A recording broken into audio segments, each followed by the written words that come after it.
creéis que estos procesos de mercadotecnia o estos programas de ingeniería social responden a una agenda un poco más a largo plazo?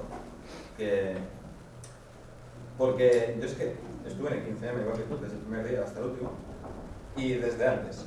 De hecho, en el 15M estábamos porque con la crisis de 2009 la estadística de suicidios en España era el doble que muertos en accidentes de tráfico, esto nunca se dijo. Y como bien has dicho tú, el 15M se utilizó para no fines políticos, que yo no diría que ese fin político sea poner a Podemos, diría que es polarizar a la sociedad, desaparecer a la izquierda efectiva, controlar a la disidencia. Hay un término que quizá conozcas, que es disidencia controlada. Y diría que el 15M fue para descargar la presión social que había, sobre todo por el tema de la deuda externa y las quejas que había respecto al sistema bancario en aquel entonces, llamado pues, la deuda de la trueca, que has dicho tú, la deuda odiosa, y se hablaba de llevar esa deuda al referéndum y que se demostrase que realmente los españoles no para esa deuda. Lo que pasó después del 15M es que se reformó la Constitución para que fuese obligatorio pagar esa deuda y además un expolio de todos los recursos y servicios estratégicos de la sociedad, sanidad, transportes, educación, todo esto, para, como tú has dicho, que sea más fácil globalizar, que las naciones se desmantelen para que puedan ser globalizadas. Y yo diría que, igual que se puso Podemos en su día, de utilizar a la izquierda, hay una fórmula que yo diría que es de ingeniería social. Yo la llamo problema, reacción, solución. Creamos un problema como el islamismo a principios del siglo XXI, calculando la reacción de la gente para poder ver nuestra solución como hacerles un favor. Para que la gente renuncie a sus derechos, a su seguridad, cosas así, para sentirse, para legitimizar ciertos actos del Estado. A principios del siglo XXI fue el islamismo, después fue la crisis. La crisis desapareció con el 15M y de hecho con el 15M perdimos las calles. O sea, las leyes de represión policial que vinieron después ya no ha vuelto a haber manifestaciones como las de aquel entonces, ninguna. Y no hay disidencia como tal que ponga en desdicho al sistema, es decir, todo el mundo sabe como cultura popular que el sistema nos engaña y que nos roba y que lo que tú has dicho de que existen los poderes, eso todo el mundo lo intuye. Existe el poder que vemos por la tele y luego existe el poder financiero que maneja todo el tinglado. Y yo creo que es más parte de una agenda más grande, no sé si está de acuerdo conmigo, que algo tan a corto plazo. El tema de Cataluña o todos los temas que nos marean por televisión todos los días. Yo le llamo los tres ismos, el islamismo, el independentismo y el otroísmo. Son los temas que nos marean todos los días para que la población esté ideológicamente controlada y, como tú has dicho, polarizada, con fanatismos. Y yo creo que después, la siguiente campaña después de Podemos es la campaña de Vox, para que la población, como tú has dicho, renuncie a su ideología propia, a su criterio, y solo tenga dos ideas puestas desde fuera, totalmente radicalizadas, y para que haya una división social. Y sea más fácil implantar un cierto orden. Y yo diría que es parte de una agenda más global. ¿Tú estás de acuerdo con eso? Bueno, eso hay que demostrarlo, pero yo sí quiero decir que no solamente hay acciones de, digamos, poderes ocultos, sino acciones de la gente. El 15, o menos oculto, ¿no? El 15M en un sector, yo lo viví, era gente súper bien intencionada que quería dar un golpe a la sociedad, y esos fueron los que pusieron las tiendas, en los primeros, ¿no? Porque luego el 15M sufre muchas etapas, pero inicialmente es una cosa magnífica y entusiasta. No, vamos a ver, tenemos que ver que la acción social es la consecuencia de los poderes, pero también de la gente actúa, la gente tiene mucha capacidad de intervención. Yo recuerdo lo que he contado de la masía esta Campiella, aquello la gente en Cataluña vibraba. O sea, yo recuerdo que incluso en Madrid me llamaban y me decían, oye, Félix, ¿cómo va lo de Campiella y tal? ¿Qué se está haciendo? ¿Qué se está haciendo? ¿No? Fue una iniciativa de 11 personas, me parece, luego llegaron a ser 14 viviendo, ¿no? Que todavía andan por allí, si es gente, ninguno de los que estuvo en Campiella ahora mismo ha cumplido los 30, porque empezaron a hacerlo con 21, 22, fue algo muy bueno. Entonces, yo prefiero siempre fijarme en los elementos de bien que operan en la base de la sociedad, es decir, en las iniciativas positivas, en la buena gente, en todo esto, porque si nos fijamos solo en los elementos de mal, entonces pues no tenemos ninguna fuerza transformadora, ¿no? Igual que con todos sus defectos, lo que hizo el 15M en Cataluña me pareció muy bueno, porque pinchó el mito de la Generalitat, que es un mito falso, porque la Generalitat ya en sus orígenes en el siglo XIV era una institución reaccionaria, pero se había luego rodeado de una aureola de bondad y tal, o de positividad, y ellos lo pinchan con el famoso cerquemos la Generalitat, que bueno, fue impresionante aquello. Ahora todo eso se ha olvidado, es asombroso, ¿no? Parece que no ha pasado. Cuando hay vídeos con los helicópteros entrando, o bueno, los coches de los políticos no pueden entrar porque no les dejan, todo esto, ¿no? Entonces, pues, bueno, son operaciones que producen pánico, y yo pienso que Cataluña tardará mucho tiempo en recuperarse, por 2 o 3 años en recuperarse todo esto, ¿no? También porque, vamos a ver, actualmente en la sociedad tenemos la piel muy sensible, somos muy cobardes, o sea, inmediatamente nos rajamos, allí se tenía que haber seguido luchando, ¿no? Claro, sin embargo, pues, ¿por qué? Pues quizá porque queremos resultados a corto plazo, que no son posibles, quizá porque somos demasiado hedonistas, quizá porque nos falta un sentimiento de que la vida es un combate que se tiene que librar siempre. Nunca va a haber ninguna sociedad perfecta y siempre es necesario intervenciones combativas, siempre. Y el combate es dinámico, es muy, ¿no? Entonces, como nos han educado, por desgracia, en una sociedad hedonista, como dice un amigo mío, decidme un sinónimo de hedonismo, a ver qué se os ocurre. ¿Sinónimo de? Hedonismo.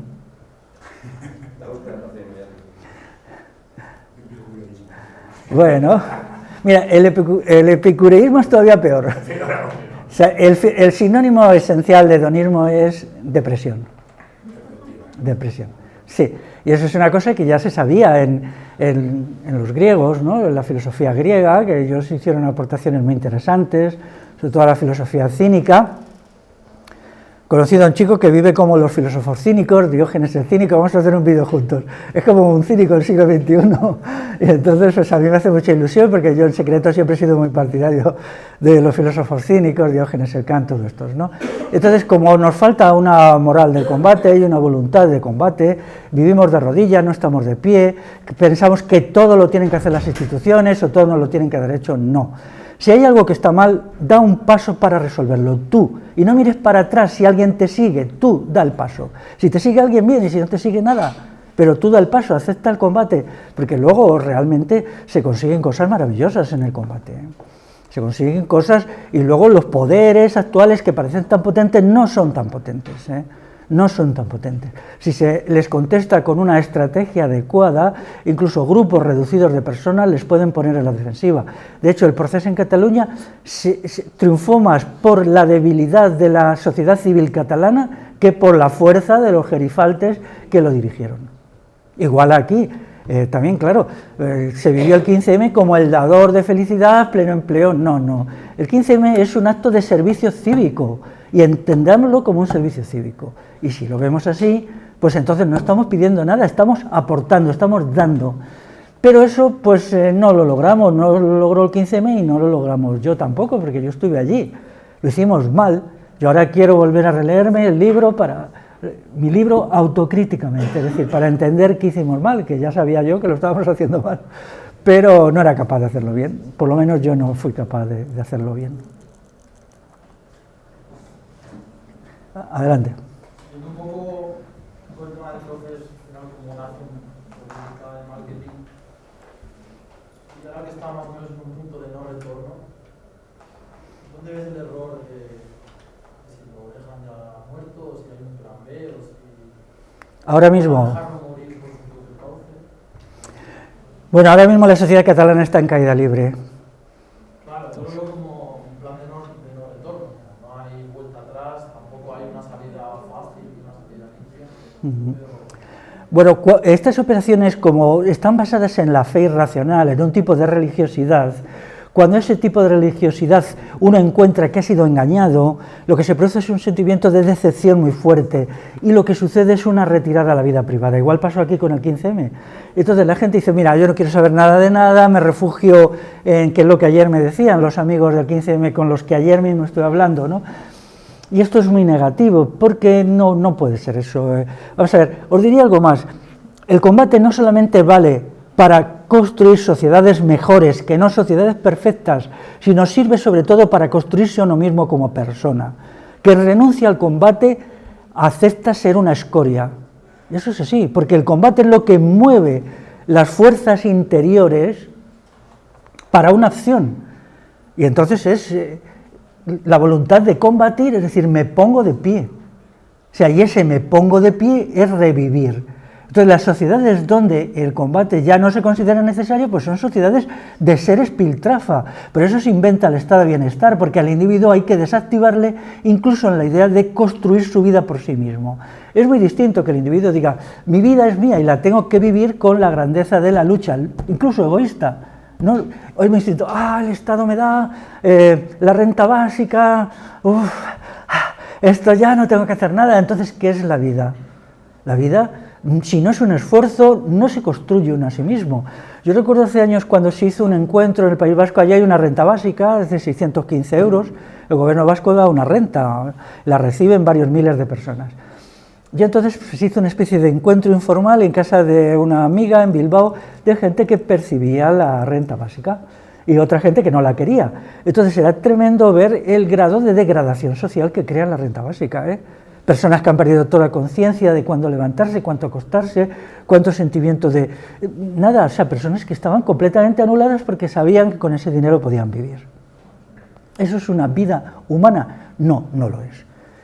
Por ejemplo, es una vida contraria a la de los cínicos. Los cínicos dicen, renuncia a todo, esfuérzate, ¿no? Admite el dolor como parte de la vida y hazle frente. No es trágico el dolor, lo que es trágico es el miedo al dolor. Y entonces ellos van creando la filosofía que es fundamental en la cultura occidental, que luego se da el paso siguiente en el estoicismo. Ya sabéis que ahora es un momento de explosión del estoicismo.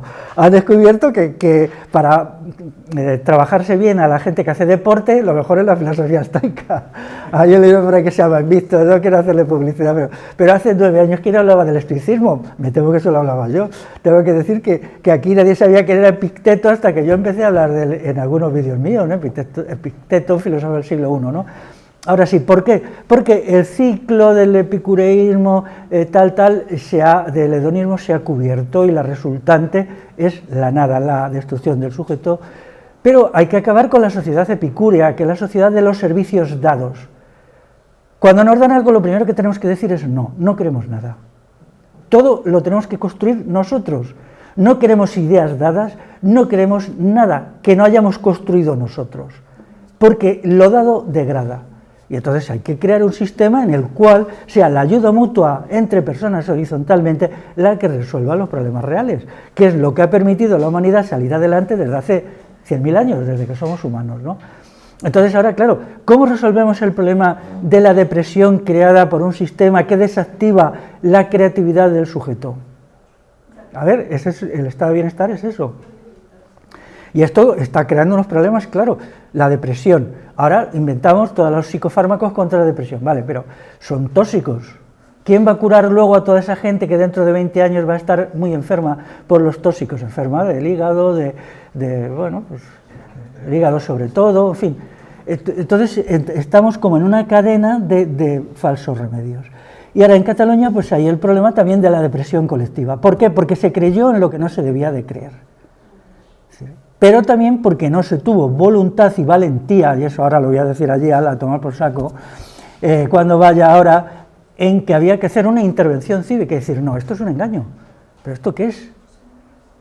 O sea, esto es una tontería, es algo que es imposible, porque dentro de la Unión Europea decían, Cataluña, el próximo Estado de la Unión Europea. Hay una contradicción en términos, un momento, vamos a parar y vamos a permitir que se haga un debate sobre eso, ¿no? Es como si alguien dijera, en el mes de agosto salgo a la calle a las 3 de la tarde para enfriarme del calor. Esto es absurdo, ¿no? Porque si salgo a las... no puede ser, ¿no? Eso es igual, ¿no? Entonces, algunos que, por ejemplo, en mi blog señalamos que eso era imposible porque va en contradicción con el proyecto, en todo caso dirían, Cataluña, nuevo Estado europeo fuera de la Unión Europea. Bueno, vale, sí, eso ya tiene una cierta lógica, tampoco, porque las empresas transnacionales no lo permiten, pero, es decir, se lanzaron una serie de consignas contradictorias en sí mismo. Eso es como los virus de los ordenadores. ¿Qué sucede cuando el individuo absorbe acríticamente eso? Que sus capacidades pensantes revientan. ¿Sí? Porque eso es contradictorio. Si vas a Alemania, allí con la banderita, tal, vale, y estás. Pero luego te vas a casa y todos los seres humanos tenemos un momento de lucidez. Y te sientas y dices, bueno, vamos a ver, ¿cómo va a ser esto de la Unión Europea y el Estado catalán? Pero si es todo lo contrario, si la Unión Europea va en la otra dirección. Entonces, la conclusión que resulta de eso es que el individuo renuncia a pensar y se le incluye dentro de él algo que es lo peor que se ha hecho y lo que yo nunca les perdonaré, que es la introducción en millones de personas de una duda muy profunda sobre sus capacidades reflexivas. Porque ¿cuál es la conclusión del individuo que piensa eso? Yo no lo entiendo, yo no sé, yo no puedo pensar, tengo que delegar en otros la capacidad de pensar. Esto ya es el final, porque las capacidades reflexivas son las que definen al ser humano como ser humano. Entonces hay muchos sistemas que llevan al individuo a la consciencia de que él no puede ver. Por ejemplo, hay un truco muy simple. Cuando yo era joven, la mayoría de los libros eran ininteligibles. Entonces ahí, que era un chico me intentaba y cogía un libro y era ininteligible, ¿no? Yo lo leía, no entendía nada, y otro. ¿Cuál era la conclusión que yo extraje de todo aquello? Que yo no tenía capacidad de entender. Y eso me ha arrastrado durante años. Y entonces yo iba con mucho interés también a conferencias o tal, y seguía sin entender. Entonces me di cuenta de dos cosas. Primero, que no había nada que entender porque aquellos señores no decían nada, ¿sabes? Me ha llevado casi toda la vida, ¿eh? Y en segundo lugar, que lo que decía rompía las normas del sentido común más de cajón, ¿no? Pero eso me llevó casi toda mi vida. Quería hacerte una pregunta a raíz de lo que estamos hablando, ¿no? Como tema principal de tu ponencia, y es la siguiente. Escuchándote, me vuelve un discurso. El año pasado, por estas fechas, se hizo una manifestación que fue la revuelta de la España vaciada. Pero él existe, ahora mismo ya tiene representación política, por lo menos una persona, y Soria ya, que eran los otros que promovieron aquella manifestación. Si pensamos que hay un 52%, ¿no? Se dice, de la España vaciada, desde este aspecto de ingeniería social, desde este momento de conversación de España, ¿cómo entiendes? ¿Qué va a pasar o qué está pasando? ¿O qué pasó con eso? Porque parece como que ahora es de vez en cuando se habla de ese tema, pero me parece que es algo importante, porque son zonas que han quedado despobladas, manifestaciones como antes hablabas, ¿no? De Campiella, algunos pueblos que se han visto también reprendidos y que se han visto censurados, se han tenido que hacer, pues el año pasado también, manifestaciones porque les echaban de ahí después de construir el pueblo, porque habían destruido iglesias, otras cosas que eran del patrimonio que han dejado morir también, ¿no? Como tú decías antes, ¿no? Tarrasa con 3 iglesias, pues esos pueblos que tenían esa riqueza, bueno, puesto así en contexto, me gustaría oír tu opinión.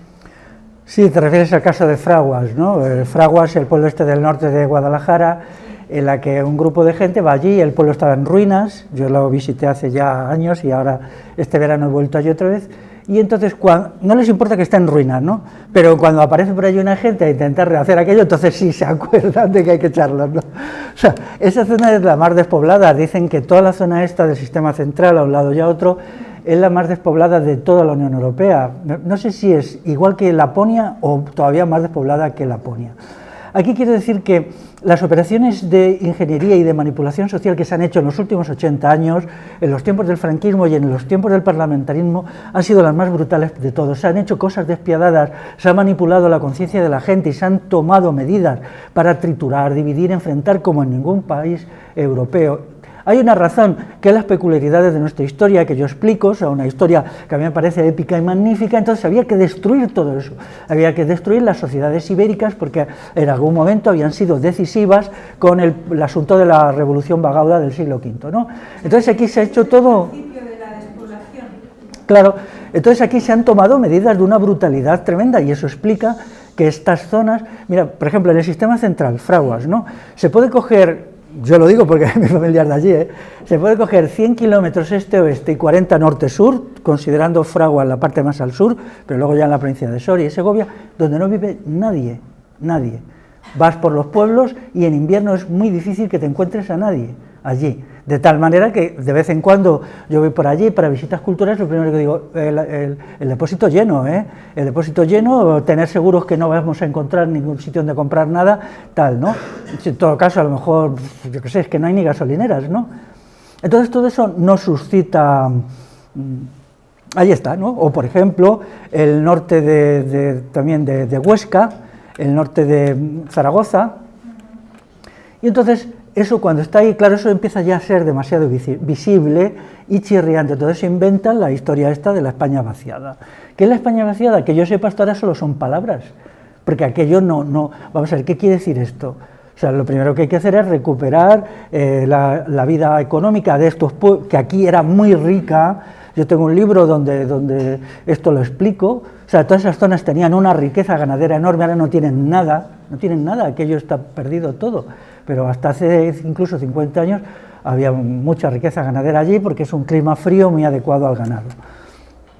Entonces, en vez de hacer de nuevo un debate abierto, pues nada, se lanza ese mensaje, se busca una serie de gente por ahí que quiere vivir de las subvenciones y se lanza.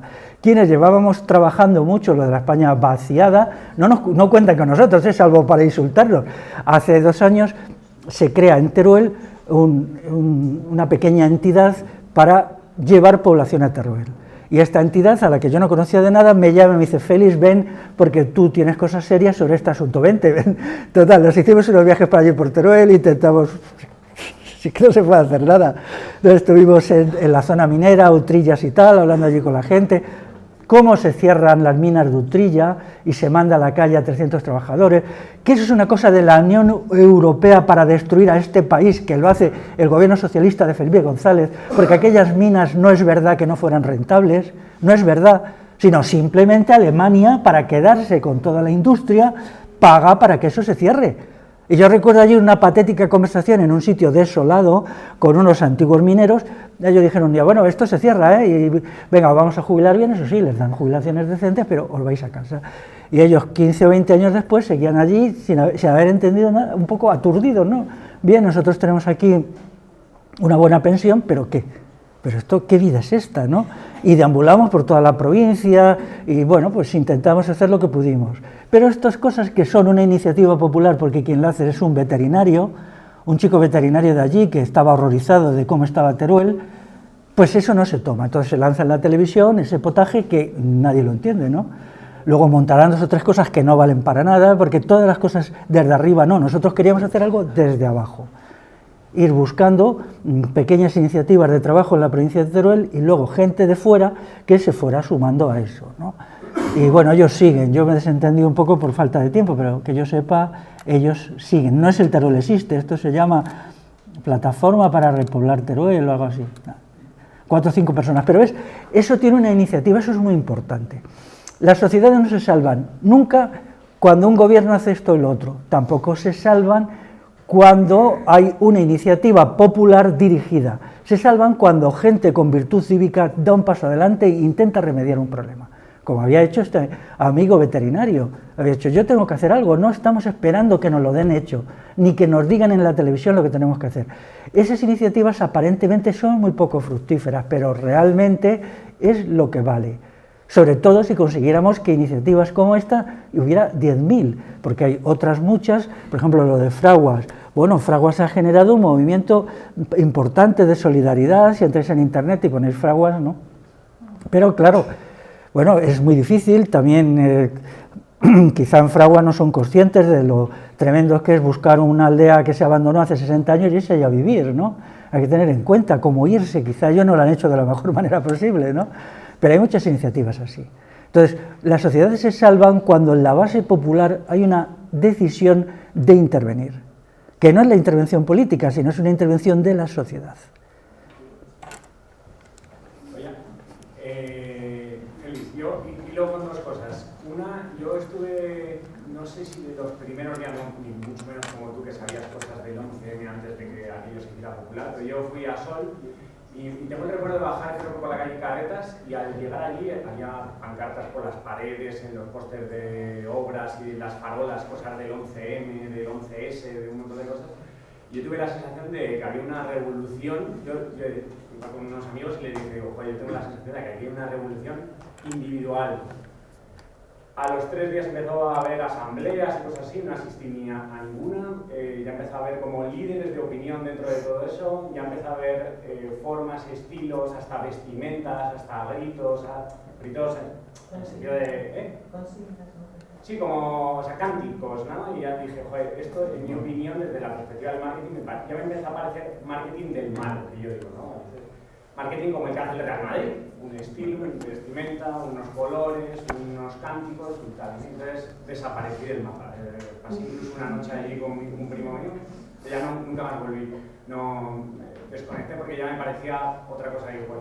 Y entonces, y aunque había matices diferentes, luego vi cómo, bueno, pues Podemos, por ejemplo, si fuera el reflejo de una consecución de objetivos aquello, hayan tenido que irse adaptando a ciertos corsés o a ciertas, no sé, pues han tenido que entrar sin corbata, pero con traje, ¿no? al congreso, ¿no? Y cosas así. Y me fui desconectando, ¿no? Y te decía dos cosas, un paralelismo. Me gustaba mucho la forma que expresaba el conocimiento, y tú has tenido una frase suya que la primera vez que suya, será tuya, pero que yo digo que la primera vez que yo escuché una frase así de la libertad del pensamiento fue a José Luis San Pedro, en una entrevista que, bueno, lo dijo en muchas ocasiones, pero una entrevista que le recuerdo con Jordi Ewell en Salvados, le recuerdo ahí especialmente, ¿no? Eso. Y entonces le decía a Jordi, oye, ¿y tú cómo ves, José Luis, que estamos criticando a la banca en un programa en el que ahora cuando demos paso a la publicidad, los que pagan que estemos aquí haciendo este contenido y este programa, seguramente sea el Banco Santander, ING y todo esto, ¿no? Y él lo acusaba así, seguramente que está bien argumentado en que, bueno, que es que el sistema permite estas cosas, ¿no? Y que además es necesario que para poder producir un contenido de alto nivel en la televisión y pagar lo que eso supone, y en los sueldos a los cámaras de todo el mundo, pues alguien tenía que pagar esa fiesta y los bancos permitían eso. Y yo digo, ¿y no será que constantemente, y antes con Cuca me quedé con, pero no quería molestar, ya hubo muchas preguntas, y no será que a lo mejor, que ella también apelaba al marketing en el sentido de, bueno, pues de la corrupción mental que nos supone a todos la mercadotecnia, ¿no? Y digo, ¿no será que el marketing a lo mejor desde el individuo no se está poniendo en buen uso todas las prácticas y todas las herramientas positivas que el marketing tiene? Por ejemplo, hoy estamos aquí en un congreso que se llama Hablemos de Marketing, Ingeniería Social, promovida por una división de marketing. Y se está abriendo voz a gente que opina socialmente, digamos, no sé si lo puedo estandarizar, al margen del sistema, ¿no? ¿Esto por qué no se ejecuta a esos niveles? ¿Por qué no se utiliza el marketing a otro nivel? Porque siempre lo escucho desde el punto de vista de la queja del marketing. Claro, bueno, los procedimientos para llevar ideas a la opinión pública son importantes, ¿no? Y se deberían de utilizar. Quiero decir que no hay nada en la realidad y en la vida de los seres humanos que no tenga dos caras. Hay cosas, y esto también en el 15M. En el 15M, los que estábamos allí éramos conscientes que allí había un movimiento. Recuerdo una vez que les dije a los del megáfono, digo, déjame que vamos a gastar aquí una broma a todos los fulanitos.